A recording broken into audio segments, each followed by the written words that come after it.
The Gilded Cage, that's what it is. Not freedom, not redemption, just a meticulously crafted prison designed to break a man who thought he was untouchable. Shawn Diddy Combs, once the architect of a cultural empire, now finds himself staring at the cold, hard reality of probation terms so stringent they make a maximum security cell look like a breezy vacation. The swagger, the bravado, the carefully constructed image of power and invincibility, all crumbling under the weight of constant surveillance. Forget the prison bars. His confinement is far more insidious. It's a financial lockdown, a digital strip search, and a social exile all rolled into one. This isn't just about punishment. It's about dismantling an empire piece by piece, exposing every secret and silencing the man who once controlled the narrative. The whispers are already circulating, carried on the winds of Hollywood gossip and legal speculation. He's losing it. He's paranoid. He's a shell of his former self. But behind the closed doors of his sprawling mansion, what's really unfolding? Is Diddy truly cracking under the pressure? Or is he plotting his next move, desperately searching for a loophole in a system that seems determined to crush him?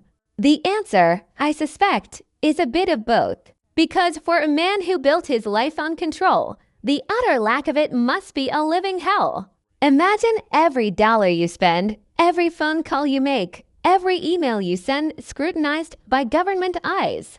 No more late-night deals. No more hush money payments. No more disappearing acts. The financial wizardry that fueled his empire is now under a microscope, every transaction dissected and analyzed for the slightest irregularity. The probation terms read like a blueprint for total domination. 5 years of financial surveillance, random drug tests at any hour, access to his phone, laptop, emails, even his cloud storage.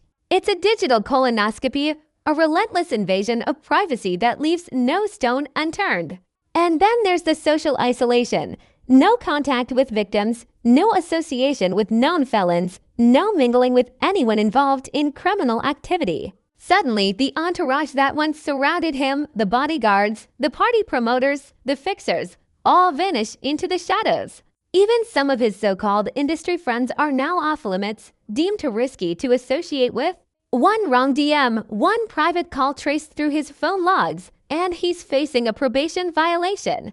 The irony is almost Shakespearean.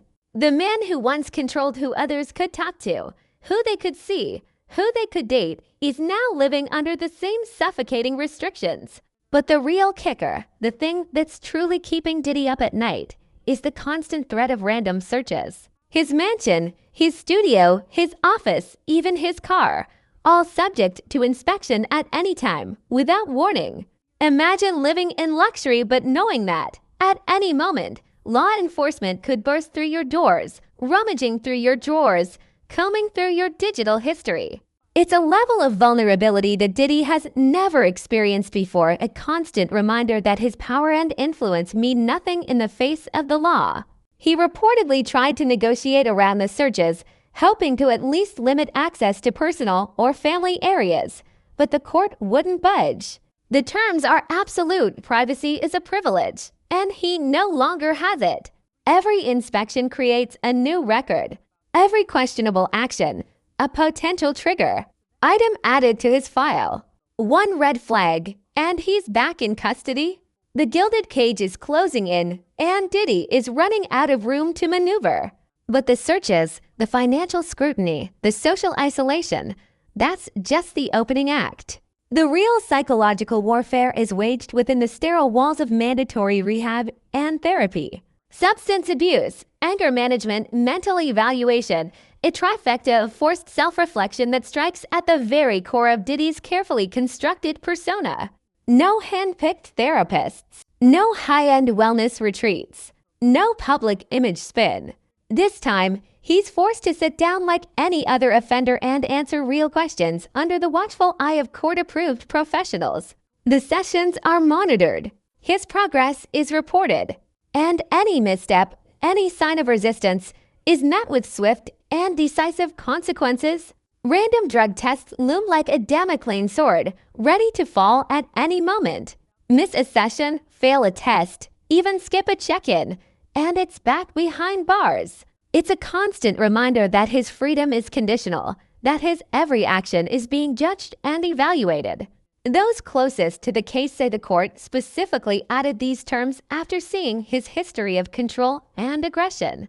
They wanted to ensure that rehabilitation wasn't just a charade, a box to be checked on a legal form. It's forced accountability, a dismantling of the ego that has defined Diddy's public image for decades. For a man who built his empire on dominance, the idea of being questioned, corrected, and reported on by professionals must be a personal nightmare. In jail, he knew the